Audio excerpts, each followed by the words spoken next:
नमस्कार, आप देख रहे हैं देवभूमि इनसाइडर और मैं हूं आपके साथ शुभांगी भट्ट। 26 जनवरी गणतंत्र दिवस भारत के लिए वो अहम दिन जो देश के इतिहास को और ऐतिहासिक बनाता है। बच्चा बच्चा हाथ में तिरंगा लिए इस देश के गौरव को बढ़ाता है। इतिहास बताता है कि 26 जनवरी 1950 की तारीख को भारत का संविधान लागू किया गया था। लेकिन सवाल ये है कि आखिर क्यों 26 जनवरी की तारीख को ही संविधान लागू करने के लिए चुना गया? क्योंकि भारत का संविधान तो 26 नवंबर 1939 में बनकर पूरी तरह तैयार हो चुका था, लेकिन क्यों पूरे 2 महीने बाद इसे लागू किया गया?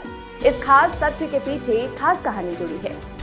कहानी शुरू होती है 1930 से, जब अंग्रेजों की गुलामी के खिलाफ कांग्रेस ने 26 जनवरी 1930 को भारत को पूर्ण स्वतंत्र घोषित किया था। दरअसल भारत की आजादी से पहले यानी 15 अगस्त 1939 से पहले स्वतंत्रता दिवस 26 जनवरी को मनाया जाता था। जी हाँ, आपने शायद इस बारे में पहले ना सुना हो, लेकिन ये बात बिल्कुल सत्य है। बात ऐसी थी कि 31 दिसंबर 1929 को कांग्रेस के लाहौर अधिवेशन में जवाहरलाल नेहरू की अध्यक्षता में एक प्रस्ताव पारित हुआ था।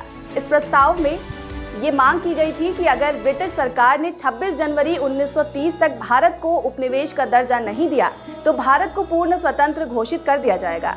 जिसके बाद भारत ने पहली बार स्वतंत्रता दिवस 26 जनवरी 1930 को मनाया गया और उस दिन तिरंगा भी फहराया गया था। ये तारीख भारत के लोगों के लिए खास बन गई। साल बीत गए और फिर वो दिन आया जब 15 अगस्त 1947 को भारत आजाद हुआ। भारत स्वतंत्र हो चुका था। अब कमी थी तो देश में संविधान लागू करने की, लेकिन लागू करने से पहले से जरूरत थी इसके निर्माण की और इसीलिए 29 अगस्त 1939 को भारतीय संविधान के निर्माण के लिए प्रारूप समिति की स्थापना की गई और इसके अध्यक्ष के रूप में डॉक्टर भीमराव अंबेडकर को जिम्मेदारी सौंपी गई। दुनिया भर के तमाम संविधानों को बारीकी से परखने के बाद डॉक्टर अंबेडकर ने भारतीय संविधान का मसौदा तैयार कर लिया और पूरे 2 साल 11 महीने और 18 दिन में विश्व का सबसे बड़ा यानी भारत का संविधान बनकर तैयार हुआ। 26 नवंबर 1939 में देश की संविधान सभा ने इसे स्वीकार किया, यानी सारी प्रक्रिया पूरी हुई। अब सवाल आया इसे लागू करने का, क्योंकि संविधान की हर एक चीज 26 नवंबर 1939 को पूरी हो चुकी थी, यानी इसे 26 नवंबर 1939 को भी लागू किया जा सकता था। लेकिन ऐसा किया नहीं गया, क्योंकि अगर ऐसा कर दिया जाता तो 26 जनवरी की वो तारीख कहीं खो जाती जब भारत को पूर्ण स्वतंत्र घोषित किया गया था।